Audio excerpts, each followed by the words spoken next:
ಮುಸ್ಲಿಮರ ಜನಸಂಖ್ಯೆಯ ವೃದ್ಧಿ ದರ ಹಿಂದೂಗಳಿಗಿಂತ ಹೆಚ್ಚು ಎನ್ನುವ ವಾದಗಳಿಗೆ ಯಾವುದೇ ಗಣಿತಾಧಾರವಿಲ್ಲ. 2100ರ ನಂತರ ಜಾಗತಿಕ ಜನಸಂಖ್ಯೆ ಕುಸಿಯಲಿದೆ. ಭಾರತದಲ್ಲೂ 2070ರ ನಂತರ ಜನಸಂಖ್ಯೆ ಇಳಿಕೆಯಾಗುವ ನಿರೀಕ್ಷೆ ಇದೆ. ಇಂತಹ ಸಂದರ್ಭದಲ್ಲಿ ಮುಸ್ಲಿಮರ ಜನಸಂಖ್ಯೆ ಹಿಂದೂಗಳನ್ನು ಮೀರುತ್ತದೆ ಎಂಬ ಚರ್ಚೆಗಳು ಆರ್ಎಸ್ಎಸ್ ಅಜೆಂಡಾ ಜಾರಿಗಾಗಿ ಸೃಷ್ಟಿಸಲ್ಪಟ್ಟಿವೆ ಎಂದು ಚಿಂತಕ ಶಿವಸುಂದರ್ ವಿಷಾದ ವ್ಯಕ್ತಪಡಿಸಿದರು. ಫೆಬ್ರವರಿ 22ರಂದು ಗಾಂಧಿ ಭವನದಲ್ಲಿ ಎಂಜಿ ಹೆಗ್ಗಡೆಯವರ ಭಾರತ ಮುಸ್ಲಿಂ ರಾಷ್ಟ್ರವಾಗುವುದೇ ಪುಸ್ತಕ ಬಿಡುಗಡೆ ಸಂದರ್ಭದಲ್ಲಿ ಮುಖ್ಯ ಅತಿಥಿಯಾಗಿ ಭಾಗವಹಿಸಿ ಮಾತನಾಡಿದರು. ಈ ಮುಸ್ಲಿಂ ಜನಸಂಖ್ಯೆ ಜಾಸ್ತಿ ಆಗ್ತದೆ ಅನ್ನೋದ್ರ ಬಗ್ಗೆ ನಾನು 2022ರಿಂದಲೂ ಕೂಡ ಇದ್ರ ಬಗ್ಗೆ ಕೆಲವು ವಿಡಿಯೋಗಳು, ಕೆಲವು ಲೇಖನಗಳನ್ನ ಬರೆದಿದ್ದೆ. ಅದರ ಬಗ್ಗೆ ಯಾಕಂದರೆ ಪುಸ್ತಕ ನಾನು ಓದಿಲ್ಲ, ಬಟ್ ಈಗ ಬಂದ ತಕ್ಷಣ ಅದನ್ನು ನೋಡಿದೆ. ಸೊ ಭಾಳ ಖುಷಿ ಆಯಿತು ಅದನ್ನು ಓದಿ. ನಿಜಕ್ಕೂ ಕೂಡ ಮುಸ್ಲಿಂ ಜನಸಂಖ್ಯೆ ಏರಿ ಈ ದೇಶ ಮುಸ್ಲಿಂ ರಾಷ್ಟ್ರವಾಗುತ್ತದ ಅನ್ನೋದ್ರ ಬಗ್ಗೆ ಪುಸ್ತಕದಲ್ಲೇ ಇರುವಂತಹ ಮತ್ತು ನನಗೂ ಕೂಡ ಕೆಲವು ಗೊತ್ತಿರುವಂಥ ಕೆಲವು ವಿಷಯಗಳು ನಿಮ್ಮ ಜೊತೆ ಹಂಚ್ಕೊಳ್ಬೇಕು. ಎರಡನೇದು, ಅತಿ ಮುಖ್ಯವಾಗಿ ಯಾತಕ್ಕೆ ಇದನ್ನು ಮಾಡ್ತಿದ್ದಾರೆ, ಯಾತಕ್ಕೆ ಪದೇ ಪದೇ ಈ ಚರ್ಚೆಯನ್ನು ತರ್ತಿದ್ದಾರೆ? ಕೇವಲ ಇದೊಂದೇನಾ? ಇದು ಇನ್ನುಳಿದ ಎಲ್ಲ ಅವರ ಅಜೆಂಡಾಗಳ ಭಾಗವಾಗಿ ಇದನ್ನು ಮುಂದೆ ತರ್ತಿದ್ದಾರೆ.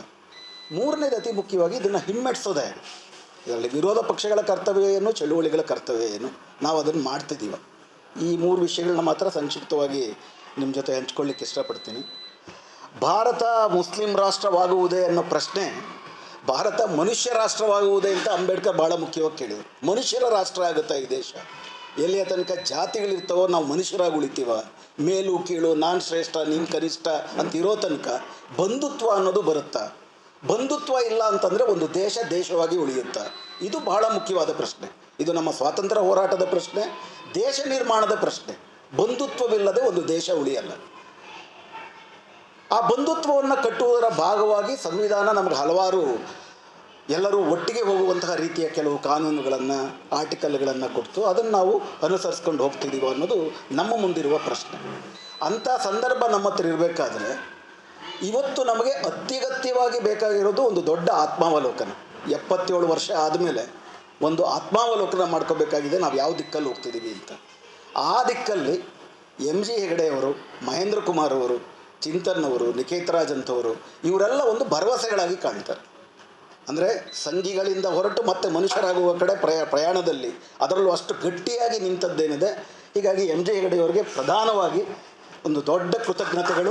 ಹಾಗೂ ಎಂಜಿ ಹೆಗಡೆಯ ಪರಂಪರೆಯಾಗಿ ಈ ಕರ್ನಾಟಕದಲ್ಲಿ ಆರೋಗ್ಯಕರ ವಾತಾವರಣ ನಿರ್ಮಾಣ ಮಾಡ್ತಿರೋರೆಲ್ಲರಿಗೂ ಕೂಡ ಈ ವೇದಿಕೆಯನ್ನು ಬಳಸ್ಕೊಂಡು ಒಂದು ದೊಡ್ಡ ಕೃತಜ್ಞತೆಗಳನ್ನ ಹೇಳ್ತೇನೆ. ಒಂದು ನಿರಾಳ ಆಗುತ್ತೆ ಈ ಥರದ್ದೆಲ್ಲ ನಡೀತಾ ಇರಬೇಕಾದ್ರೆ. ಮುಖ್ಯವಾಗಿ ಈ ಥರದ್ದೊಂದು ಮುಸ್ಲಿಂ ಜನಸಂಖ್ಯೆ ಜಾಸ್ತಿ ಆಗ್ತದ? ಸಂಕ್ಷಿಪ್ತವಾಗಿ 2-3 ವಿಷಯಗಳು ನಿಮ್ಮ ಗಮನಕ್ಕೆ ತರ್ತೀನಿ. ಆ ಪುಸ್ತಕದಲ್ಲೂ ಇದೆ, ನೀವು ಅದನ್ನು ಓದ್ಕೊಳ್ಬೋದು. ಜನಸಂಖ್ಯೆ ಜಾಸ್ತಿ ಆಗುವುದರ ಬಗ್ಗೆ 2 ಪ್ರಮುಖವಾದಂಥ ಅಂಶಗಳನ್ನು ಬಳಸ್ತಾರೆ. ಒಂದು ಟೋಟಲ್ ಫರ್ಟಿಲಿಟಿ ರೇಟು, ಎರಡನೇದು replacement rate. Total fertility rate ಅನ್ನುವಂಥದ್ದು ಈಗಾಗಲೇ ಹೆಗಡೆಯವರು ಹೇಳಿದಾಗೆ ಒಂದು ಹೆಣ್ಣಿನ ಸಂತಾನೋತ್ಪತ್ತಿಯ ಅವಧಿಯಲ್ಲಿ 18 ವರ್ಷದಿಂದ 45 ವರ್ಷದ ಅವಧಿಯಲ್ಲಿ ಎಷ್ಟು ಮಕ್ಕಳಿಗೆ ಜನ್ಮ ಕೊಡ್ತಾಳೆ, ಎಷ್ಟು ಮಕ್ಕಳಿಗೆ ಜನ್ಮ ಕೊಡಬಲ್ಲರೂ ಅಲ್ಲ, ಕೊಡುತ್ತಾರೆ, ಎಷ್ಟು ಕೊಡ್ತಾರೆ ಎನ್ನುವುದಕ್ಕೆ ಆಗಲೇ ವಿವರಿಸಿ ಹೇಳಿದಂಗೆ ಶೈಕ್ಷಣಿಕ, ಸಾಮಾಜಿಕ ಹಲವಾರು ವಿಷಯಗಳು ಕೂಡಿ ಬರ್ತವೆ. ಟೋಟಲ್ ಫರ್ಟಿಲಿಟಿ ರೇಟು ಸ್ವಾತಂತ್ರ್ಯಕ್ಕೆ ಮುಂಚೆ 10 ಇತ್ತು, 15 ಇತ್ತು, 20 ಕೂಡ ಇತ್ತು. ಆದರೆ ಇವತ್ತಿನ ಕಾಲಮಾನದಲ್ಲಿ 2011ರಲ್ಲಿ ನಮಗೆ ಲಭ್ಯವಿರುವ ಅಂಕಿಅಂಶಗಳು ಇಟ್ಕೊಂಡು ನೋಡಿದ್ರೆ ಕೇರಳದ ಮುಸ್ಲಿಮರ ಹೆಣ್ಣು ಮಕ್ಕಳ ಟೋಟಲ್ ಫರ್ಟಿಲಿಟಿ ರೇಟು ಹಾಗೂ ಉತ್ತರ ಪ್ರದೇಶದ ಹಿಂದೂ OBC ಮತ್ತು ಹಿಂದೂ ಅಂತ ಕರೆಯಲ್ಪಡುವರ ಎಲ್ಲ ಮಹಿಳೆಯರ OBC ರೇಟು, ಆದಿವಾಸಿಗಳು ಜಾರ್ಖಂಡು, ಛತ್ತೀಸ್ಗಢದಲ್ಲಿರುವ ಆದಿವಾಸಿ ಹೆಣ್ಣು ಮಕ್ಕಳ ಫರ್ಟಿಲಿಟಿ ರೇಟು, ಇದನ್ನು ನಾವು ಹೋಲಿಸಿ ನೋಡ್ಬೋದು. ಕೇರಳದ ಮುಸ್ಲಿಮರ ಹೆಣ್ಣು ಮಕ್ಕಳ ಟೋಟಲ್ ಫರ್ಟಿಲಿಟಿ ರೇಟು ಈಗ ಹೆಚ್ಚು ಕಡಿಮೆ 1.8 ಅಥವಾ 2 ಮಾತ್ರ ಬಂದು ನಿಂತಿದೆ. ಉತ್ತರ ಪ್ರದೇಶದ ಹಿಂದೂ ಹೆಣ್ಣು ಮಕ್ಕಳ ಫರ್ಟಿಲಿಟಿ ರೇಟ್ ಈಗಲೂ ಕೂಡ 4.5 ಈಗಲೂ. ಹಾಗಾದರೆ ಏನು ವ್ಯತ್ಯಾಸ? ಟೋಟಲ್ ಫರ್ಟಿಲಿಟಿ ರೇಟು ಧರ್ಮಾಧಾರಿತವಾದದ್ದ? ಯಾಕೆ ಉತ್ತರ ಪ್ರದೇಶದ ಹಿಂದೂ, ಕೇರಳದ ಮುಸ್ಲಿಂ ಬೇರೆ ಬೇರೆ ಧರ್ಮಕ್ಕಾದರೂ ಫರ್ಟಿಲಿಟಿ ರೇಟ್ ಯಾಕೆ ಬೇರೆ ಬೇರೆ ಇದೆ? ಧರ್ಮದ it is not a function of religion. ಧರ್ಮಾಧಾರಿತವಾದದ್ದಲ್ಲ. ಒಂದು ಹೆಣ್ಣಿಗೆ ಕುಟುಂಬದ ಒಳಗಡೆ ಮತ್ತು ತನ್ನ ದೇಹದ ಮೇಲೆ ನಿಯಂತ್ರಣ ಮಾಡುವಂತಹ ಸ್ವಾತಂತ್ರ್ಯ ಸಿಕ್ಕಾಗ ಪೇಟ್ರಿಯಾರ್ಕಲ್ ಸೊಸೈಟಿನಲ್ಲಿ ಅದು ಇರೋದಿಲ್ಲ. ಒಂದು ಹೆಣ್ಣು ಗಂಡು ಮಗು ಹುಟ್ಟೋ ತನಕ ಜನ್ಮ ಕೊಡ್ತಾನೆ ಇರಬೇಕು.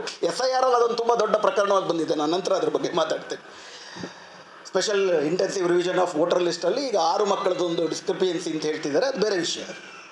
ಅಂದರೆ ಇದು ಒಂದು ಹೆಣ್ಣಿಗೆ ಸಾಮಾಜಿಕ ಜೀವನದಲ್ಲಿ ಹಾಗೂ ತನ್ನ ದೇಹದ ಮೇಲೆ ನಿಯಂತ್ರಣ ಕೊಡುವಂತಹ ಸಾಂಸ್ಕೃತಿಕ ಸಾಮಾಜಿಕ ಆರ್ಥಿಕ ವಾತಾವರಣ ಇದ್ದಾಗ ತನ್ನಂತೆ ತಾನೇ ಟೋಟಲ್ ಫರ್ಟಿಲಿಟಿ ರೇಟ್ ಕಡಿಮೆ ಆಗುತ್ತೆ. ಇದು ಕೆಲವು ಸಮುದಾಯಗಳಿಗೆ ಬಹಳ ಬೇಗ ದಿಕ್ಕಿದೆ. ಐತಿಹಾಸಿಕ ಕಾರಣಗಳಿಗಾಗಿ ಈ ದೇಶದಲ್ಲಿ ಪಾರ್ಟಿಷನ್ ಅನ್ನುವಂಥದ್ದು ಮುಸ್ಲಿಮರಲ್ಲಿ ಇರಬಹುದಾದಂಥ ಮಧ್ಯಮ ವರ್ಗವನ್ನು ಒಂದು ಸುಧಾರಣವಾದಂಥ ತರಬಹುದಾದಂಥ ಮಧ್ಯಮ ವರ್ಗವನ್ನು ಇಲ್ಲದಂತೆ ಕೂಡ ಮಾಡಿತು. ಸೊ ಇತಿಹಾಸದ ಈ ಚಲನೆಯಲ್ಲಿ ನಂತರ ನಿಧಾನಕ್ಕೆ ಇವರು ಕಾಲಿಟ್ಟರು. ಆದರೂ ಕೂಡ ಇವತ್ತು ಅಂಕಿಅಂಶಗಳೇನು ಹೇಳುತ್ತೆ, 1980 ಇಟ್ಕೊಂಡು ಹೋಲಿಸಿದ್ರೆ 1981ರಿಂದ 91, 91ರಿಂದ 2011, 2001, 2001ರಿಂದ 2011 ಈ 4 ದಶಕಗಳಲ್ಲಿ ವಿವಿಧ ಧರ್ಮಗಳ ಟೋಟಲ್ ಫರ್ಟಿಲಿಟಿ ರೇಟು ಇಳಿಕೆಯಾಗುತ್ತಿರುವ ವೇಗ ಎಷ್ಟು? ಇಳಿಕೆ ಎಷ್ಟು ಅಂತ ನಾನು ಹೇಳ್ತಿಲ್ಲ, ಇಳಿಕೆಯ ವೇಗ. ವಾಸ್ತವವಾಗಿ 1991ರ ನಂತರದಲ್ಲಿ, ವಿಶೇಷವಾಗಿ 2001ರಿಂದ 2011ರ ನಡುವೆ ಮುಸ್ಲಿಮರ ಜನಸಂಖ್ಯೆಯ ಇಳಿಕೆಯ ವೇಗ ಹಿಂದೂಗಳ ಜನಸಂಖ್ಯೆಯ ಇಳಿಕೆಯ ವೇಗಕ್ಕಿಂತ ಜಾಸ್ತಿ ಇದೆ. ಇಳಿಕೆಯ ವೇಗ ಹೋಲ್ ನಂಬರ್ಸಲ್ಲಿ ಇನ್ನೂ ಕೂಡ ವ್ಯತ್ಯಾಸ ಇದೆ. ಹೇಳ್ದಂಗೆ 0.2.5 ಅಷ್ಟು ವ್ಯತ್ಯಾಸ ಇದೆ. ಬಟ್ ದಿಕ್ಕು ಯಾವ ಕಡೆಗಿದೆ? ದಿಕ್ಕು ಇನ್ನು 20 ವರ್ಷ ಕಳೆದರೆ ಮುಸ್ಲಿಮರ ಜನಸಂಖ್ಯೆಯ ಇಳಿಕೆಯ ವೇಗ ಹಿಂದೂಗಳ ಜನಸಂಖ್ಯೆಗಿಂತ ಕಡಿಮೆ ಇರುತ್ತೆ. ಎರಡನೇದು ಅತಿ ಮುಖ್ಯವಾಗಿ ಬಳಸೋದೇನು? Replacement rate. ಒಂದು ಜನಸಂಖ್ಯೆ ಸ್ಥಾಯಿಯಾಗಿ ಉಳ್ಕೊಳ್ಬೇಕು ಅಂತಂದರೆ 2.1ನ ರಿಪ್ಲೇಸ್ಮೆಂಟ್ ರೇಟ್ ಅಂತಾರೆ. ಅಪ್ಪ ಅಮ್ಮಂದ್ರು ಇರ್ತಾರೆ, ಅಪ್ಪ ಅಮ್ಮಂದ್ರು ಸತ್ತಾದ್ಮೇಲೆ 2 ಮಕ್ಕಳಿದ್ರೆ ಅವ್ರು ಆ ಜಾಗಕ್ಕೆ ಬರ್ತಾರೆ, ಜನಸಂಖ್ಯೆ ಸ್ಥಾಯಿಯಾಗಿರುತ್ತೆ. ಆದರೆ ಏನಾಗ್ತಾ ಇದೆ, ರಿಪ್ಲೇಸ್ಮೆಂಟ್ ರೇಟು 2.1 ಅಲ್ಲ. ಕೇರಳದಲ್ಲಿ ನಾನು ಆಗಲೇ ಹೇಳಿದಾಗೆ ಮುಸ್ಲಿಮರದೇ 1.9.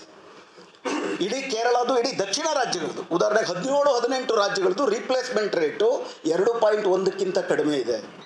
ಉತ್ತರ ಪ್ರದೇಶ, ಉತ್ತರ ಭಾರತದಲ್ಲಿ ಅತಿ ವೇಗವಾಗಿ ರಿಪ್ಲೇಸ್ಮೆಂಟ್ ರೇಟ್ ಕಡಿಮೆ ಆಗ್ತಾ ಇದೆ. ಜಗತ್ತಿನ ಎಲ್ಲ ಅಭಿವೃದ್ಧಿ ಹೊಂದಿದ ದೇಶಗಳಲ್ಲೂ ಕೂಡ ರಿಪ್ಲೇಸ್ಮೆಂಟ್ ರೇಟು 1.2ಕ್ಕಿದೆ. ಇದೆಲ್ಲವನ್ನೂ ಆಧರಿಸಿ ವಾಸ್ತವ ಏನಪ್ಪ ಅಂದರೆ, ಲ್ಯಾನ್ಸೆಟ್ ಅಂತ ಒಂದು ದೊಡ್ಡ ಸೈಂಟಿಫಿಕ್ ಇನ್ಸ್ಟಿಟ್ಯೂಷನ್ ಇದೆ, ಅವರೊಂದು ಪತ್ರಿಕೆ ತರ್ತಾರೆ ಲ್ಯಾನ್ಸೆಟ್ ಅಂತ. ಅವರ ಪ್ರೊಜೆಕ್ಷನ್ ಪ್ರಕಾರ 2100ರ ನಂತರ ಈ ಜಗತ್ತಿನ ಜನಸಂಖ್ಯೆ ತೀವ್ರವಾಗಿ ಕುಸಿಯುತ್ತೆ. 2070ರ ತನಕ ಭಾರತದ ಜನಸಂಖ್ಯೆ ಏರುತ್ತೆ. 2070ರ ನಂತರ ಭಾರತದ ಜನಸಂಖ್ಯೆ ಕುಸಿಯಕ್ಕೆ ಶುರುವಾಗುತ್ತೆ. 2101ನೇ ಇಸ್ವಿನಲ್ಲಿ ಇವತ್ತು 146 ಕೋಟಿ ಇದ್ದೀವಿ. 2100ರಲ್ಲಿ ನಮ್ಮ ಜನಸಂಖ್ಯೆ 97 ಕೋಟಿಗೆ ಆಗುತ್ತೆ. ಇದು ವಾಸ್ತವ.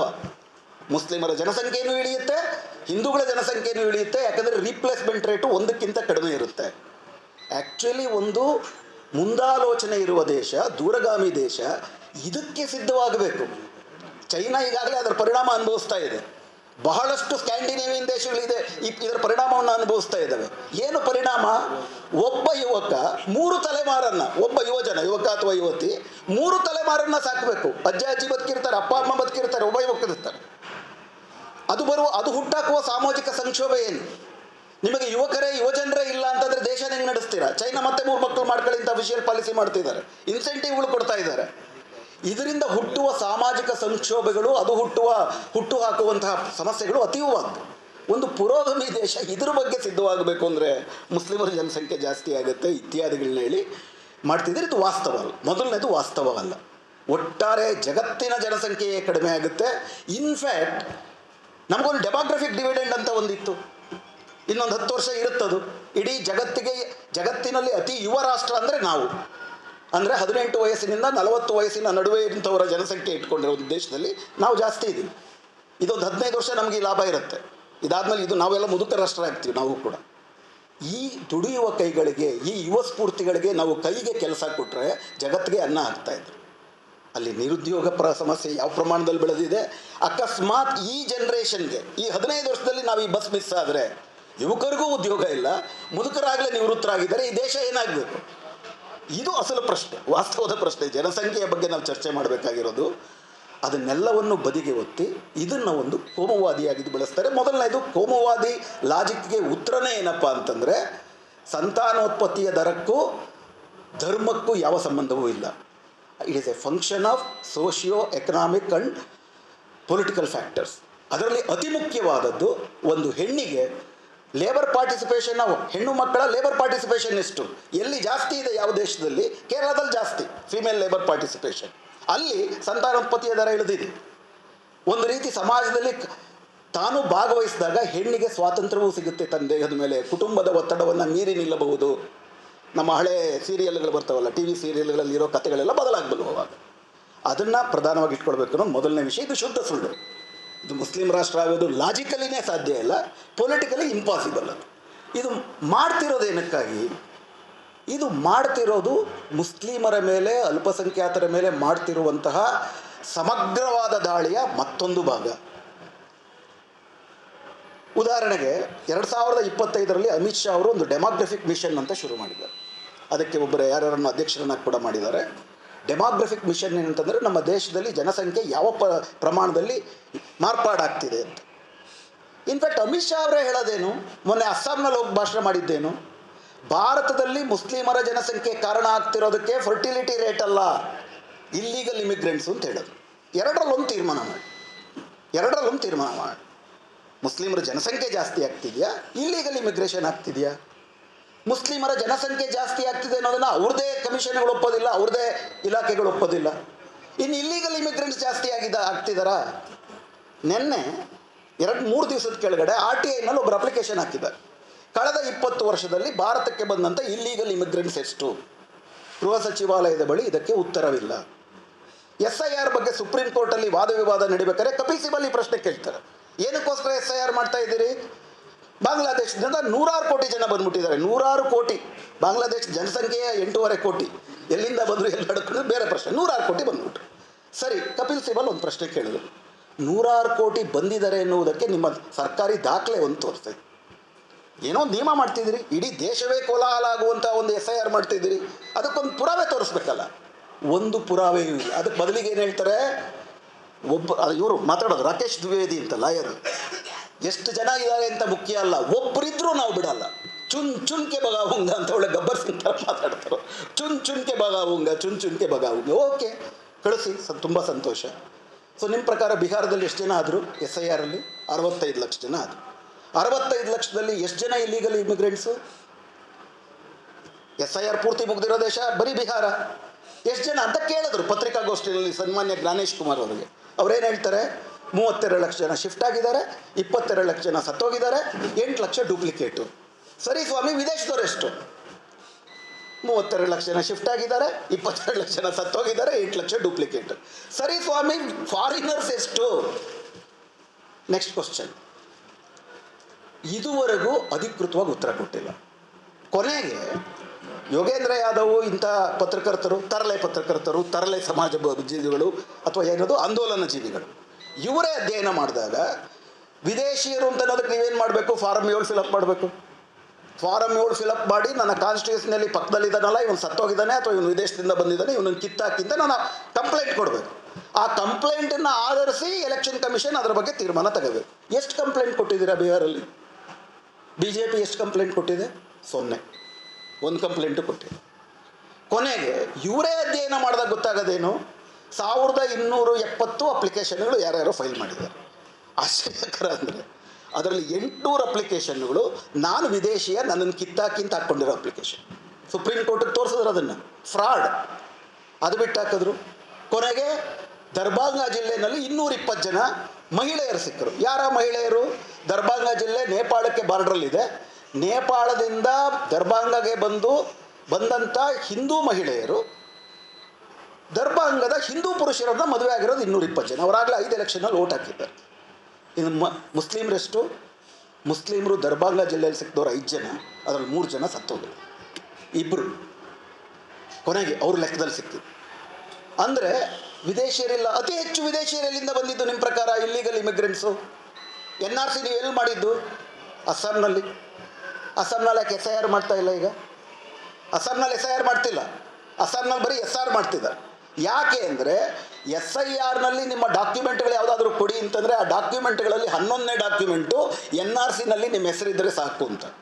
NRC ಏನಾಯಿತು? ಅಸ್ಸಾಂನಲ್ಲಿ 19 ಲಕ್ಷ ಜನ ಸಿಕ್ಕರು ಫೈನಲಿ ನಾಗರಿಕರಲ್ಲ ಅಂತ. ಅದರಲ್ಲಿ 13 ಲಕ್ಷ ಜನ ಹಿಂದೂಗಳು, ಬರೀ 6 ಲಕ್ಷ ಜನ ಮುಸ್ಲಿಮರು. ಸೊ ಆ NRC ಇಟ್ಕೊಂಡ್ರೆ ಹಿಂದೂಗಳು ಜಾಸ್ತಿ ಹೋಗ್ತಾರೆ. ಬಿಟ್ರಲ್ಲ NRCಯನ್ನು. ಮತ್ತು ಅಲ್ಲಿ SIR ಮಾಡ್ತಾ ಇಲ್ಲ. ಅಂದರೆ ವಿದೇಶದಿಂದ ನುಸುಳುಕೋರು ಬಂದಿದ್ದಾರೆ ಅನ್ನೋದು ಹಸಿ ಸುಳ್ಳು. ಆದರೆ ಹೆಗಡೆ ಅವರು ಹೇಳಿದಾಗೆ ಒಂದು ನೆರೇಟಿವ್ ಇದೆ. ನಿನ್ನೆ ನಾನು ಈ SIR ಬಗ್ಗೆ ಹಲವಾರು ಕಡೆ ಓಡಾಡ್ತಾ ಇದ್ದೀನಿ. ಬಂದು ಕೇಳುವ ಜನ ಅಂದರೆ ಸ್ವಸ್ಥ ಮನಸ್ಕರು ಬಂದು ಕೇಳುವ ಪ್ರಶ್ನೆ, ಸರ್ ಆದರೂ ಇದು ವಿದೇಶಿಯರು ಬಂದು ಇಲ್ಲಿ ನೆಲೆಸ್ಬಿಟ್ಟಿದ್ದಾರೆ ಅಂದರೆ ಹೊರಗಾಕ್ಬೇಕಲ್ವ ಸರ್ ನಾವು? ಈಕ್ವೇಷನ್ ಹೇಗಿದೆ? ಯಾರ್ಯಾರು ಬೆಂಗಾಲಿ ಮಾತಾಡ್ತಾರೆ ಅವರೆಲ್ಲ ಬಾಂಗ್ಲಾದೇಶಿಯರು.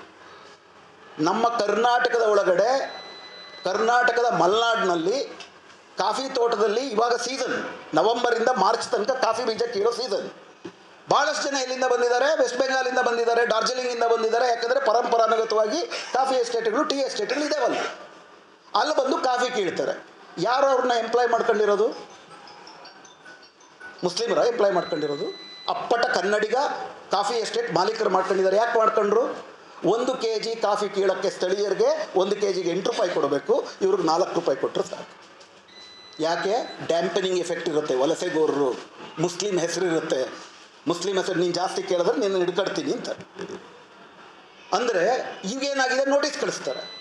ನೋಟಿಸ್ ಕಳಿಸಿದ್ರೆ 2.5 ಲಕ್ಷ ಜನ ಇಲ್ಲಿ ಬಂದು ಕೆಲಸ ಮಾಡ್ತಿದ್ದಾರೆ. ನೋಟಿಸ್ ತಲುಪಲ್ಲ. 1 ವಾರದೊಳಗಡೆ ಬಂದು ಖುದ್ದಾಗಿ ಹಾಜರಾಗಿ ಅಂತಾರೆ. 1 ವಾರದೊಳಗೆ ಹೋಗಿ ಖುದ್ದಾಗಿ ಹಾಜರಾಗೋಕ್ಕಾಗೋದಿಲ್ಲ. ಆಬ್ಸೆಂಟ್ ಅಂತ 1.25 ಲಕ್ಷ ಜನನ ಕಿತ್ತಾಕ್ತಿದ್ದಾರೆ ವೆಸ್ಟ್ ಬೆಂಗಾಲ್.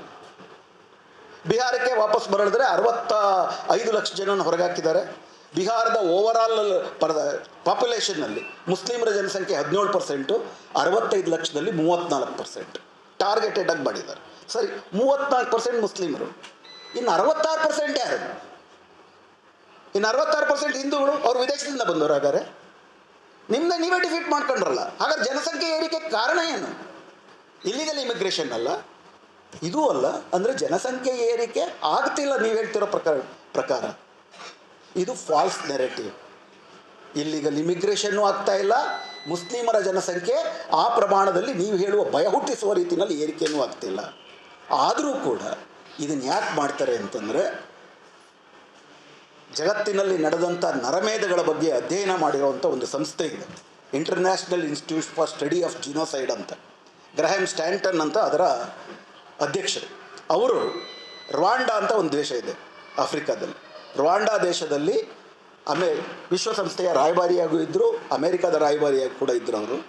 ರುವಾಂಡಾ ದೇಶ ನಿಮಗೆ ಗೊತ್ತಿದೆ, 1996ರಲ್ಲಿ ಅಲ್ಲಿ ಅಲ್ಪಸಂಖ್ಯಾತರು ಟುಟ್ಸಿಗಳು, ಬಹುಸಂಖ್ಯಾತರು ಹುಟುಗಳು.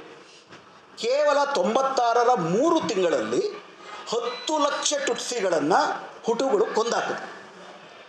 ಹುಟುಗಳು ಟುಟ್ಸಿಗಳನ್ನು ಕೊಂದಾಕಬೇಕಾದ್ರೆ ಇದೇ ಸ್ಟ್ಯಾಂಟನ್ ಬರೀತಾರೆ, ಉಳಿದ ಹುಟು ನಾಗರಿಕ ಸಮಾಜ ತುಂಬ ಸಂತೋಷಭರಿತವಾಗಿತ್ತು. ಕೊಂದು ಹಾಕಿದವರು ಯಾರು ಅಂತಲ್ಲ ಮುಖ್ಯ, ಕೊಂದು ಹಾಕಿದ್ದಕ್ಕೆ, ನರಮೇಧಕ್ಕೆ ಜನಸಾಮಾನ್ಯರ ಒಪ್ಪಿಗೆಯನ್ನು ರೂಢಿತಗೊಳಿಸೋದಿದೆಯಲ್ಲ, ಅದು ಅಪಾರವಾದಂಥ ಅಪಾಯವನ್ನು ತಂದುಕೊಡುವಂಥದ್ದು. ಇನ್ಫ್ಯಾಕ್ಟ್ ಹಿಟ್ಲರ್ದು ಅಷ್ಟೇ ಅಲ್ಲ, ಕಾನ್ಸಂಟ್ರೇಷನ್ ಕ್ಯಾಂಪ್ ಯಹೂದಿಗಳಿಗೆ ಏನ್ಕೊಂಡ್ರು. ಆಮೇಲೆ ನೋಡಿದ್ದೇನು, 60 ಲಕ್ಷ ಯಹೂದಿಗಳ ಜೊತೆಗೆ 2 ಕೋಟಿ ಜರ್ಮನರು ಸತ್ತರು 2ನೇ ಪ್ರಪಂಚ ಯುದ್ಧದಲ್ಲಿ. ಬರೀ ಯಹೂದಿಗಳಲ್ಲ, ಜಿಪ್ಸಿಗಳು ಸತ್ತರು, ಬಡವರು ಸತ್ತರು. ಯಾರ್ಯಾರು ಅನಗತ್ಯ ಪಾಪ್ಯುಲೇಷನ್ ಅಂದರೂ ಅವ್ರನ್ನ ಸಾಯಿಸಾಕಿದ್ರು. ಎಲ್ಲದಕ್ಕೂ ಕಾರಣವಾದದ್ದು ಏಕಾಏಕಿ ಕಾನ್ಸಂಟ್ರೇಷನ್ ಕ್ಯಾಂಪ್ ಆಗಿದ್ದಲ್ಲ. ಕಾನ್ಸಂಟ್ರೇಷನ್ ಕ್ಯಾಂಪ್ನಲ್ಲಿ ಕೊಂದಿದ್ದು 43ರಿಂದ 45ರಲ್ಲಿ. ಅದಕ್ಕೆ ಬಿಲ್ಡಪ್ ಆಗಿದ್ದು 1920ರಿಂದ. ಸುಮಾರು 30-40 ವರ್ಷಗಳ ಸಾಮಾಜಿಕ ಸಮ್ಮತಿಯನ್ನು ರೂಢಿಸುವ ನಿರಂತರ ಕಾರ್ಯಕ್ರಮ ನಡೀತು. ಆ ಸಾಮಾಜಿಕ ಸಮ್ಮತಿಯನ್ನು ಗ್ರಹಮ್ ಸ್ಟ್ಯಾಂಟನ್ ಅವರು 10 ಹಂತಗಳಲ್ಲಿ ನಡೆಯುತ್ತೆ ಅಂತ ಅಂದ್ಬಿಟ್ಟು ಹೇಳ್ತಾರೆ. ಆ 10 ಹಂತಗಳು ಭಾರತದಲ್ಲಿ ಏಕಕಾಲದಲ್ಲಿ ನಡೀತಾ ಇದೆ. ಮೊದಲನೇದು ಐಡೆಂಟಿಫಿಕೇಷನ್. ಯಾರು ನಮ್ಮ ವಿರೋಧಿಗಳು, ಅವ್ರು ಹೆಂಗಿರ್ತಾರೆ? ಪ್ರಧಾನಮಂತ್ರಿ ನರೇಂದ್ರ ಮೋದಿ ಅವರು ಹೇಳಿದ್ದಾರೆ, ಹೆಂಗಿರ್ತಾರೆ ಅವರು? ಟೋಪಿ ಹಾಕೋತಾರೆ, ಗಡ್ಡ ಬಿಟ್ಟಿರ್ತಾರೆ. ಐಡೆಂಟಿಫೈ ಮಾಡಿ. ಎರಡನೇದು ಆರ್ಗನೈಸ್ ಮಾಡಿ, ಪೋಲರೈಸ್ ಮಾಡಿ. ಇವೆಲ್ಲವೂ ಕೂಡ ಮತ್ತೆ ಲೀಗಲಿ ಅವ್ರನ್ನ ಡಿಸ್ಎನ್ಫ್ರಾಂಚೈಸ್ ಮಾಡಿ. 1933ಕ್ಕೆ ಹಿಟ್ಲರ್ ಬಂದ ಅಧಿಕಾರಕ್ಕೆ, 36ಕ್ಕೆ ಯಹೂದಿಗಳಿಗೆ ಆಸ್ತಿ ಹಕ್ಕಿಲ್ಲ ಅಂದ, 37ಕ್ಕೆ ಡಿಸ್ಎನ್ಫ್ರಾಂಚೈಸ್ಮೆಂಟ್ ಆಯಿತು. ಇವೆಲ್ಲವನ್ನ ಕೂಡ ನಾರ್ಮಲೈಸ್ ಮಾಡಿದ್ರು. ನಾರ್ಮಲೈಸೇಷನ್ ಆಫ್ ದಿ ಕ್ರೈಮ್ ಇದೆಯಲ್ಲ, ಇಂಥ ದೊಡ್ಡ ಆರ್ಗನೈಸ್ ಕ್ರೈಮ್ ಜಿನೋಸೈಡ್, ಅದು ಹಂತ ಹಂತವಾಗಿ ಅನ್ಯೀಕರಣಕ್ಕೆ ಶುರು ಮಾಡಿದ್ರು. ನಮ್ಮವರಲ್ಲ, ಅವ್ರ ಶತ್ರುಗಳು, ನಮಗೆ ಕೊಲ್ಲಕ್ಕೆ ಹುಟ್ಟಿದ್ದಾರೆ ಅವರು, ಈ ದೇಶದನ್ನು ಆಳಕ್ಕೆ ಹುಟ್ಟಿದ್ದಾರೆ ಅವರು. ಈ ಥರ ಇಡೀ ಸಮಾಜದಲ್ಲಿ ಇತರ ಎಲ್ಲ ಫಾಲ್ಟ್ ಲೈನ್ಗಳನ್ನ ಮುಚ್ಚಾಕಿ ಇದನ್ನು ಮಾತ್ರ ಪ್ರಿವಿಲೇಜ್ ಮಾಡುವುದಕ್ಕೆ ಅವ್ರು ಮಾಡ್ಕೊಳ್ತಾ ಬಂದರು. ಎಲ್ಲ ನರಮೇಧಗಳು ಕೂಡ ಈ ಪ್ರಕ್ರಿಯೆಯಲ್ಲಿ ಈ 10 ಪ್ರಕ್ರಿಯೆಗಳನ್ನು ಹಾದೋಗಿದ್ದಾವೆ. ಭಾರತ ಆ 10 ಪ್ರಕ್ರಿಯೆಗಳನ್ನು ಏಕಕಾಲದಲ್ಲಿ ಎದುರಿಸ್ತಿದೆ. ಕಾಲಕ್ಕೆ ನರಮೇಧಗಳು ನಡೀತವೆ. 2000, 3000, 60 ಲಕ್ಷ, 10 ಲಕ್ಷ ಕಷ್ಟ ಈಗಿನ ಕಾಲದಲ್ಲಿ. ಅದಕ್ಕೇನು ಮಾಡ್ತಾರೆ, ಒಂದೇ ವರ್ಷದಲ್ಲಿ 2, 3, 10, 15 ಮಾಡ್ತಾರೆ. ಎಲ್ಲ ಸೇರಿಸಿದ್ರೆ ಅದು ಒಂದು 20, 30 ಸಾವಿರ ಆಗುತ್ತೆ. ವಿಷಯ ಏನಪ್ಪ ಅಂದರೆ, ಈ ನರಮೇಧದ ಬಗ್ಗೆ ಆ ಗ್ರಹಾಮ್ ಸ್ಟ್ಯಾಂಟನ್ ಅವರು ಸ್ಪಷ್ಟವಾದ ಮುನ್ನೆಚ್ಚರಿಕೆಯನ್ನು ಕೊಡ್ತಾರೆ. ಪ್ರತಿ ವರ್ಷ ಅವರು ಯಾವ ದೇಶಗಳು ನರಮೇಧದ ಅಂಚಿನಲ್ಲಿವೆ ಅಂತ 3 ಕ್ಯಾಟಗರಿ ಮಾಡ್ತಾರೆ. ಜಿನೋಸೈಡ್ ವಾರ್ನಿಂಗ್, ಜಿನೋಸೈಡ್ ಎಚ್ಚರಿಕೆ ಅನ್ನೋದು ಇನ್ನೊಂದೇನೋ ಬರುತ್ತೆ, ಮತ್ತು ಜಿನೋಸೈಡ್ ಎಮರ್ಜೆನ್ಸಿ. ಭಾರತದ ಅಸ್ಸಾಂ ಮತ್ತು ಕಾಶ್ಮೀರ ಕಳೆದ 6 ವರ್ಷಗಳಿಂದ ಜಿನೋಸೈಡ್ ಎಮರ್ಜೆನ್ಸಿಯ ಸ್ಥಾನದಲ್ಲೇ ಇದೆ ಗ್ರಹಾಮ್ ಸ್ಟ್ಯಾಂಟನ್ನಲ್ಲಿ. ಅದು ಕೇವಲ ಅಲ್ಲುಗುಳುವುದಿಲ್ಲ, ನಾಳೆ ಬಾಗಲಕೋಟೆಗೆ, ಮಂಗಳೂರಲ್ಲೊಂದಿತ್ತು, ಒಂಚೂರು ಹಿಂದೆ ಬರೆದಿದೆ, ಎಲ್ಲ ಕಡೆ ಆಗುತ್ತೆ. ಇದು ಒಟ್ಟಾರೆ ಅವರ ನೆರೆಟಿವ್ನ ಸಾಮಾಜಿಕ ಫಲಶ್ರುತಿ. ಯಾಕಂದರೆ ಅನ್ಯರನ್ನು ಡೆಮನೈಸ್ ಮಾಡುವಂಥದ್ದು, ಇಡೀ ಸಮಾಜವನ್ನು ಮೆಂಟಲಿ ಅವರನ್ನು ಆರ್ಗನೈಸ್ ಮಾಡುವಂಥದ್ದು. ಅವರೆಲ್ಲರೂ ತ್ರಿಶೂಲ ಇಟ್ಕೊಂಡೇ ಕೊಲ್ಲಬೇಕಾಗಿಲ್ಲ.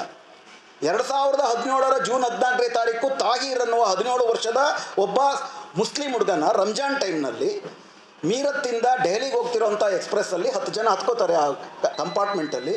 ಜಾಗ ಬಿಡೋ ನಮಗೆ ಅಂತಾರೆ. ಅವರು ಟೋಪಿ ಹಾಕ್ಕೊಂಡಿರ್ತಾರೆ. ಬಿಡಲಿಲ್ಲ ಅಂದಿದ್ದಕ್ಕೆ 18 ಸತಿ ತಿವಿದು ಪ್ಲ್ಯಾಟ್ಫಾರ್ಮ್ ಮೇಲೆ ಎಸಿತಾರೆ. ಪ್ರಶ್ನೆ, ತಿವಿದವ್ರು ಮಾತ್ರ ಕ್ರಿಮಿನಲ್ಸ್ ಅಲ್ಲ, ಅದನ್ನು ನೋಡ್ಕೊಂಡು ಎಲ್ಲರೂ ಸುಮ್ಮನಿದ್ರಲ್ಲ. ಹೌದು, ಇವ್ರಿಗೆ ಹಿಂಗೆ ಆಗಬೇಕು, ಇವ್ರಿಗೆ ಹಿಂಗೆ ಬಿಟ್ಟರೆ ಪಾಠ ಕಲಿಸ್ಬೇಕು. ಇದನ್ನು ನಮ್ಮೆಲ್ಲರ ಸಮ್ಮತಿಯನ್ನು ರೂಢಿಸ್ತಿದ್ದಾರೆ. ಈ ಆರ್ಗ್ಯುಮೆಂಟ್ಗಳು ಅದರ ಭಾಗವಾಗಿರುವಂಥ. ಸ್ನೇಹಿತರೆ, 3ನೇದು ಅತಿ ಮುಖ್ಯ ವಿಚಾರ, ಇದನ್ನು ಎದುರಿಸುವುದು ಹೇಗೆ? ಉಗ್ರಪ್ಪನವ್ರು ಬಂದಿಲ್ಲ. ಈಗ ನನಗೆ ಪ್ರಶ್ನೆ ಇದೆ, ಅಖಿಲ ಭಾರತ ಮಟ್ಟದಲ್ಲಿ BJPಗೆ ವಿರುದ್ಧ ಅಂತ ನಾವು ಮಾತಾಡಬಹುದಾದಂಥ ಕಾಂಗ್ರೆಸ್ ಪಕ್ಷ ಯಾವತ್ತಾದರೂ ಕೂಡ ಈ ಹಿಂದುತ್ವ ಫ್ಯಾಸಿಸಮ್, ಹಿಂದೂ ಫ್ಯಾಸಿಸಮ್ ಅಲ್ಲ, ಸಂಘಿ ಫ್ಯಾಸಿಸಮ್ ಅಂತ ಕರೆಯೋಣ, ಸಂಘಿ ಫ್ಯಾಸಿಸಮ್ನ ಸಾಮಾಜಿಕ ಸೈದ್ಧಾಂತಿಕ ಶತ್ರು ಅಂತ ಭಾವಿಸಿದೆಯಾ ಯಾವತ್ತಾದರೂ? ಬರೀ ಕಾಂಗ್ರೆಸ್ ಅಲ್ಲ, ಇತರ ಎಲ್ಲ ವಿರೋಧ ಪಕ್ಷಗಳಿಗೂ ಒಂದು ಎಲೆಕ್ಟ್ರಲ್ ರೈವಲ್ರಿ ಅಷ್ಟೇ. ಪೊಲಿಟಿಕಲ್ ರೈವಲ್ರಿ, ಐಡಿಯಾಲಜಿಕಲ್ ರೈವಲ್ರಿ ಇಲ್ಲ ಅಂದರೆ ನೀವು ಹೆಂಗೆ ಪರ್ಯಾಯವನ್ನು ಕಟ್ಟಿಕೊಡ್ತೀರಿ?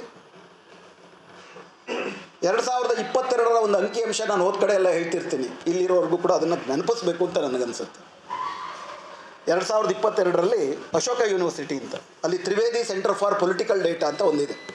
ಅವರು 2022ರಲ್ಲಿ ಭಾರತದ 31 ರಾಜ್ಯಗಳಲ್ಲಿ ಯಾರ್ಯಾರು MLAಗಳಾಗಿದ್ದಾರೆ, ಇವರಲ್ಲಿ ಪಕ್ಷಾಂತರಿಗಳೆಷ್ಟು ಅಂತ ಒಂದು ಅಧ್ಯಯನ ಮಾಡಿದ್ದಾರೆ. ಭಾರತದ 31 ರಾಜ್ಯಗಳಲ್ಲಿ 4200 MLAಗಳಿರ್ತಾರೆ. 2022ರಲ್ಲಿ 1200 MLAಗಳು BJP. 1200 BJP MLAಗಳಲ್ಲಿ 600 ಜನ ಪಕ್ಷಾಂತರಿಗಳು, ಅದರಲ್ಲಿ 400 ಜನ ಕಾಂಗ್ರೆಸ್ಸಿಂದ ಹೋದಂತೆ. ಯಾರು ನೆನ್ನೆ ಮೊನ್ನೆ ಬಂದವರಲ್ಲ, 7 ವರ್ಷ 8 ವರ್ಷ ಕಾಂಗ್ರೆಸ್ಸಿಂದ MLA MP ಆದವರು, ಆಯಾ ರಾಜ್ಯದ ಪ್ರಾದೇಶಿಕ ಏನಂತಾರೆ ಅದಕ್ಕೆ PCCಗಳ ಅಧ್ಯಕ್ಷರು ಉಪಾಧ್ಯಕ್ಷರುಗಳಾದಂಥವ್ರು. ಯಾತಕ್ಕೆ ಕಾಂಗ್ರೆಸ್, ಬರೀ ಕಾಂಗ್ರೆಸ್ ಅಲ್ಲ, ಉದಾಹರಣೆಗೆ 2022ರಲ್ಲಿ ಉತ್ತರ ಪ್ರದೇಶದ ಚುನಾವಣೆ ನಡೆದಾಗ ಬರೀ BJP ಎಲ್ಲ ಅಯೋಧ್ಯೆಯಿಂದ ಶುರು ಮಾಡಿದ್ದು ಚಳುವಳಿಯನ್ನು, ಅವರ ಚುನಾವಣಾ ಪ್ರಚಾರವನ್ನು. ಕಾಂಗ್ರೆಸ್ಸು, ಆಪು, BSP ಎಲ್ಲರೂ ಅಯೋಧ್ಯೆಯಿಂದ ಶುರು ಮಾಡ್ತಾರೆ. ಎಲ್ಲರ ಭಾಷಣ ಏನು? BJPಗಿಂತ ಭವ್ಯವಾದ, BJPಗಿಂತ ಬೇಗನೆ ಅಲ್ಲಿ ರಾಮ ಮಂದಿರವನ್ನು ನಿರ್ಮಾಣ ಮಾಡ್ತೀವಿ. ಬಾಬರಿ ಮಸೀದಿ ಕೆಡವಿ ಮಂದಿರ ನಿರ್ಮಾಣ ಮಾಡುವುದು ಅಧರ್ಮ ಅಂತ ಒಂದು ಪಕ್ಷವೂ ಹೇಳೋದಿಲ್ಲ. ಕಾಂಪಿಟೇಷನಲ್ಲಿ ಕ್ಲೈಮ್ ಮಾಡ್ತಾರೆ, ನಾವು ಕೂಡ ಹಿಂದೂಗಳೇ. ನಾಗೇಶ್ ಅಂತ ಇದ್ದರು 2 ವರ್ಷದ ಕೆಳಗಡೆ ನಮ್ಮ ರಾಜ್ಯದಲ್ಲಿ BJPಯ ಶಿಕ್ಷಣ ಮಂತ್ರಿ. ಸೋಂದಾ ಮಠ ಅಂತ ಇದೆ ಎಲ್ಲಿ ಶಿರ್ಸಿನಲ್ಲಿ. ಅವರು ಎಲ್ಲ ಸರ್ಕಾರಿ ಪ್ರೈಮರಿ ಶಾಲೆಗಳಲ್ಲಿ ಭಗವದ್ಗೀತಾ ಅಭಿಯಾನ ಅಂತ ಮಾಡ್ತಾರೆ ಪ್ರತಿ ವರ್ಷ. ಭಗವದ್ಗೀತಾ ಅಭಿಯಾನದ ಉದ್ಘಾಟನಾ ಸಮಾರಂಭದ ಅಧ್ಯಕ್ಷರು ನಾಗೇಶ್ ಅವರೇ, ಸಮಾರೋಪದ ಅಧ್ಯಕ್ಷರು ನಾಗೇಶ್ ಅವರೇ. ಆವಾಗ ಭಗವದ್ಗೀತೆಯನ್ನು ನೈತಿಕ ಪಠ್ಯವಾಗಿ ಇಡಬೇಕು ಶಾಲಾ ಕಾಲೇಜುಗಳಲ್ಲಿ ಚರ್ಚೆ ಇತ್ತು. ಈಗಲೂ ಕೂಡ ಕಾಂಗ್ರೆಸ್ನವರು ಅದನ್ನೇನು ವಿರೋಧಿಸಿಲ್ಲ. ಈ ವರ್ಷ ಸೋಂದಾ ಮಠದ ಭಗವದ್ಗೀತಾ ಅಭಿಯಾನದ ಸಮಾರೋಪ ಸಮಾರಂಭದ ಮುಖ್ಯ ಅತಿಥಿ ಲಕ್ಷ್ಮೀ ಹೆಬ್ಬಾಳ್ಕರ್ ಅವರು ಭಾಷಣ ಮಾಡ್ತಾರೆ. ಭಗವದ್ಗೀತೆ ನಮ್ಮ ಸಂಸ್ಕೃತಿಯ ಪ್ರತೀಕ. DK ಶಿವಕುಮಾರ್ ಅವರು ನಮ್ಮ ಸಂಸ್ಕೃತಿ ಸಂಸ್ಕೃತದಲ್ಲಿದೆ ಅಂತಾರೆ. ವೀಕೆಂಡ್ ವಿತ್ ರಮೇಶ್ ಅನ್ನೋ ಅಂಥ ಕಾರ್ಯಕ್ರಮದಲ್ಲಿ 2023ರಲ್ಲಿ ಹೋಗಿ ಮನುಸ್ಮೃತಿಯ 2ನೇ ಅಧ್ಯಾಯದ 175ನೇ ಶ್ಲೋಕ ಹೇಳಿ, ಹೆಣ್ಣು ನಿಮ್ಮ ತಾಯಿಯೇ ಆಗಿದ್ದರೂ, ನಿಮ್ಮ ಮಗಳೇ ಆಗಿದ್ದರೂ, ನಿಮ್ಮ ಹೆಂಡತಿಯೇ ಆಗಿದ್ದರೂ ಮನೆಯ ಪುರುಷ ಹೆಂಗಸಿನ ಮೇಲೆ ಒಂದು ಕಣ್ಣಿಟ್ಟಿರಬೇಕು, ಏಕೆಂದರೆ ಹೆಣ್ಣು ಸ್ವಭಾವತಃ ಚಂಚಲೆ ಅಂತ ಮಾತಾಡ್ತಾರೆ, ಚಪ್ಪಾಳೆ ತಟ್ತಾರೆ ಅದಕ್ಕೆಲ್ಲ. ಮನುಸ್ಮೃತಿಯ 2ನೇ ಅಧ್ಯಾಯದ 175ನೇ ಶ್ಲೋಕ. ಸೈದ್ಧಾಂತಿಕವಾಗಿ ಎಲ್ಲಿ ವಿರೋಧ ಪಕ್ಷ ಹೇಳ್ಕೊಳ್ಳೋದಕ್ಕೆ ಹಿಂದೂ ಸಂಗಮ ಮಾಡ್ತಾ ಇದ್ದಾರೆ ಎಲ್ಲ ಕಡೆ. ಅವ್ರದ್ದು ಒಂದು ನಾವು ಅರ್ಥ ಮಾಡ್ಕೋಬೇಕು. ಹೆಗಡೆಯವರು ಬಹಳ ಚೆನ್ನಾಗಿ ಹೇಳಿದ್ರು. ಅವ್ರಿಗೆ 1937ರಲ್ಲಿ ನಿಮಗೆ ಗೊತ್ತು, ಹೆಡ್ಗೇವಾರು ಸಾವರ್ಕರ್ ಶಿಷ್ಯ, 37ರಲ್ಲಿ ಚುನಾವಣೆಯಲ್ಲಿ ಭಾಗವಹಿಸಿದ್ರು. ಹೆಡ್ಗೇವಾರ್ಗೆ ಸಾವರ್ಕರ್ ಅಂದರು, ನಿಮ್ಮ RSS ನಮ್ಮ ಯುವ ವಿಭಾಗವಾಗಿ ಬಂದು ಚುನಾವಣಾ ಪ್ರಚಾರ ಮಾಡಿ ಅಂತ ಕೇಳಿದ್ರು ಸಾವರ್ಕರ್ ಹೆಡ್ಗೇವಾರ್ಗೆ. ಹೆಡ್ಗೇವಾರ್ ನಿರಾಕರಿಸ್ತಾರೆ. ಏನಕ್ಕೆ? ನಮಗೆ ರಾಜ್ಯ ಶಕ್ತಿ ವಶಪಡಿಸಿಕೊಳ್ಳುವುದು ಮುಖ್ಯ ಅಲ್ಲ, ನಾವು ಹಿಂದುತ್ವ ಸಮಾಜ ಕಟ್ತೀವಿ ನಾವು. ವ್ಯಕ್ತಿತ್ವ ನಿರ್ಮಾಣ ಅಂದ್ರೇನು? ಈಗಲೂ ಕೂಡ ಅವರೇನು ಪಂಚಸಂಗಮ ಅಂತ ಮಾಡ್ತಿದ್ದಾರೆ 100 ವರ್ಷಗಳ ಕಾಲ, 100ನೇ ವರ್ಷ ತುಂಬಿದೆ ಅಂತೇಳಿ. ನಾವು ಪ್ರತಿಯೊಬ್ಬರಲ್ಲೂ ಹಿಂದುತ್ವವನ್ನು ಹುಟ್ಟಿಸ್ತೀವಿ. ಪ್ರತಿಯೊಂದು ಪಕ್ಷವೂ ಹಿಂದುತ್ವ ಪಕ್ಷವೇ ಆದರೆ ಎಲ್ಲ ನಮ್ಮವರೇ. ಕಾಂಗ್ರೆಸ್ ಬಂದ್ರೇನು. ಇನ್ಫ್ಯಾಕ್ಟ್ 84ರಲ್ಲಿ ಬಾಳಾ ಸಾಹೇಬ್ ದೇವರ್ಸ್ ಇನ್ನೂ ಸ್ಪಷ್ಟವಾಗಿ ಹೇಳಿದ್ರು, ಇಂದಿರಾ ಗಾಂಧಿ ಈಸ್ ಓಕೆ ನಮಗೆ. Sanjay Gandhi 5 point agenda RSS ಕೊಟ್ಟಿದ್ದ ಅಜೆಂಡಾನೇ. ಸೊ ಹೀಗಾಗಿ ವಿಷಯ ಯಾವ ಮಟ್ಟದಲ್ಲಿದೆ ಅಂದರೆ, ನಾವು ಎಲ್ಲಿಯ ತನಕ ಈ ಸಂಘಿ ಫ್ಯಾಷಿಸಮ್ ಅದು ಬಂದಿರುವುದೇ ನಮಗೆ ತುಂಬ ಸ್ಪಷ್ಟವಾಗಿ ಗೊತ್ತಿದೆ. ನಾವು ಅನುಭವಿಸಿದ್ದೀವಿ ಕಳೆದ 14 ವರ್ಷದಲ್ಲಿ. ಇವ್ರಿಗೆ ಕಾರ್ಪೊರೇಟ್ಗಳ ಜೊತೆ ವೈರ ಇಲ್ಲ. ಇವರು ಏನೇನು ಕಾನೂನುಗಳು ಮಾಡಿದ್ದಾರೆ, ವಿಮಲಾ ಅವರು ಮಾತಾಡ್ತಾರೆ ಪಕ್ಷ, ರೈತರ ಮೇಲೆ, ಕಾರ್ಮಿಕರ ಇನ್ನೊಂದಷ್ಟು ಸುಲಿಗೆ ಮಾಡಬೇಕು. ಅದರಲ್ಲಿ ಒಂದಷ್ಟು ಇವರಿಗೆ ಚುನಾವಣೆಯಲ್ಲಿ ಫಂಡ್ ಬರಬೇಕು. ಮೊನ್ನೆ ನೋಡಿದ್ರಿ 3,360 ಕೋಟಿ ರೂಪಾಯಿ ಕಾರ್ಪೊರೇಟ್ ಫಂಡಿಂಗ್ನಲ್ಲಿ, 500 ಕೋಟಿ ರೂಪಾಯಿ ಕಾಂಗ್ರೆಸ್ಗೆ, 3,300 ಕೋಟಿ ರೂಪಾಯಿ BJP corporate fund. Electoral bond ರದ್ದಾಗುತ್ತೆ. ರದ್ದಾದ 14 ದಿವಸದಲ್ಲಿ ಫೆಬ್ರವರಿ 28ನೇ ತಾರೀಕು ಟಾಟಾ 750 ಕೋಟಿ ರೂಪಾಯಿ ಕೊಡ್ತಾರೆ BJP. ಅದರ ಬದಲಿಗೆ 44,000 ಕೋಟಿ ರೂಪಾಯಿ ಸಬ್ಸಿಡಿ ಕೊಡುತ್ತೆ ಸರ್ಕಾರ ಅವರಿಗೆ. ಇದನ್ನು ಅವರು ಫಂಡಿಂಗ್ಗೆ ಇಟ್ಕೊಳ್ತಾರೆ, ನಿರಂತರವಾಗಿ ಮಾಡ್ತಾರೆ. ನಾನು ಗಮನಿಸ್ತಿದ್ದೆ, ಈ SIR ಓಡಾಟದಲ್ಲಿ ಹೋಗ್ತಿರ್ಬೇಕಾದ್ರೆ ಅವ್ರು ಬಂಟಿಂಗ್ಗಳಿಗೆ ಖರ್ಚು ಮಾಡ್ತಾರಲ್ಲ ಸರ್. ಒಂದು ಕಾರ್ಯಕ್ರಮ ಮಾಡಬೇಕು ಅಂದರೆ ಬಂಟಿಂಗ್ಗೆ, ಬ್ಯಾನರ್ಗೆ ಖರ್ಚು ಮಾಡೋ ದುಡ್ಡಲ್ಲಿ ನಾವೊಂದು 20 ಸೆಮಿನಾರ್ ಮಾಡಿಬಿಡ್ಬೋದು. ಎಲ್ಲಿಂದ ಬರುತ್ತೆ ದುಡ್ಡು? ಅವೆಲ್ಲ ಕಾರ್ಪೊರೇಟ್ ಫಂಡಿಂಗ್ನ ಮೂಲಕ ಹಿಂದುತ್ವ ಬೀದಿನಲ್ಲಿ ಗಟ್ಟಿಯಾಗ್ತಿದೆ. ಎಲ್ಲಕ್ಕಿಂತ ಮುಖ್ಯವಾಗಿ ಬರೀ ಅಷ್ಟು ಮಾತ್ರ ಅಲ್ಲ, ಒಬ್ಬ ಜ್ಞಾನೇಶ್ ಕುಮಾರ್ ಇಲ್ಲ ಅಂದರು, ಒಬ್ಬ EC ಎಲೆಕ್ಷನ್ ಕಮಿಷನ್ ಇಷ್ಟು ಭ್ರಷ್ಟ ಆಗಿಲ್ಲ ಅಂದರು. 84ರ ನಂತರದಲ್ಲಿ 1990ರಿಂದ 95 ತನಕ ಶೇಷನ್ನೇ ಇದ್ದಿದ್ದು, 2000ರಿಂದ 2005 ತನಕ ಲಿಂಗಡೋನೇ ಇದ್ದಿದ್ದು.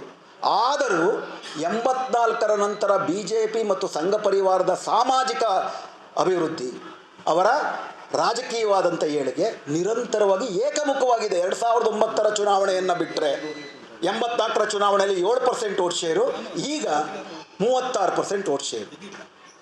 ಇದಕ್ಕೆ ಬಹಳ ತಾತ್ವಿಕವಾದಂಥ, ಸೈದ್ಧಾಂತಿಕವಾದಂಥ, ರಾಜಕೀಯವಾದಂಥ, ಸಂಘಟನಾತ್ಮಕವಾದಂಥ ಪ್ರತಿರೋಧವನ್ನು ನಾವು ಕಟ್ಟಲಿಲ್ಲ ಅಂದರೆ, ಎಲ್ಲಿಯ ತನಕ ಪ್ರತಿಯೊಬ್ಬರ ಮನಸ್ಸಿನಲ್ಲಿ ಮೋದಿ ಇರ್ತಾನೆ, ಅಲ್ಲಿಯ ತನಕ ಮೋದಿ ಸಂಸತ್ತಿನಲ್ಲಿ ಗೆಲ್ಲುವುದು ಅನುಕೂಲ ಇರುತ್ತೆ, ಸುಲಭ. ಮೋದಿಯನ್ನು ಸೋಲಿಸಬೇಕಾಗಿರೋದು ಸಂಸತ್ತಿನಲ್ಲ, ಮೋದಿ ಪ್ರತಿನಿಧಿಸುವಂತಹ ಸಿದ್ಧಾಂತಗಳನ್ನು ಪ್ರತಿಯೊಂದು ಈ ದೇಶದ ಜನರ ಮನಸ್ಸಿನಲ್ಲಿ ಯಾವುದರ ಮೂಲಕ? ಅಂಬೇಡ್ಕರ್ ಮೂಲಕ, ಪೆರಿಯಾರ್ ಮೂಲಕ, ಭಗತ್ ಸಿಂಗ್ ಮೂಲಕ ಸೋಲಿಸಬೇಕು. ಅಂಥ ಒಂದು ತಳಮಟ್ಟದ ಚಳುವಳಿಯನ್ನು ಕಟ್ಟುವುದರ ಮೂಲಕ ಮಾತ್ರ ಈ ನೆರೆಟಿವ್ಗಳನ್ನು ನಾವು ಸೋಲಿಸ್ಬೋದು. ಇಲ್ಲ ಅಂದರೆ ಈ ಸುಳ್ಳುಗಳೇ ಗೊತ್ತಿದೆಯಲ್ಲ, ಗೋಬಲ್ಸ್ ಅದೇ ಹೇಳಿದ್ದು, 100 ಸತಿ ಹೇಳಿದ್ರೆ ಸುಳ್ಳು ಸತ್ಯ ಆಗುತ್ತೆ. ಅವ್ರು 1,00,000 ಸತಿ ಹೇಳ್ತಾರೆ. ನಾವು 1 ಸತಿ ಹೇಳೋದಕ್ಕೆ ಬರೀ ವಿನೋಬ ಭಾವೆ ಬಿಲ್ಡಿಂಗ್ನಲ್ಲಿ ಮಾತಾಡ್ತೀವಿ. ನಾವು 1,00,000 ಸತಿ ಹೇಳಬೇಕು ಸತ್ಯವನ್ನು, ಆವಾಗ 1000 ಸತಿ ಹೇಳೋ ಸುಳ್ಳುಗಳು ವಿಫಲ ಆಗ್ತವೆ.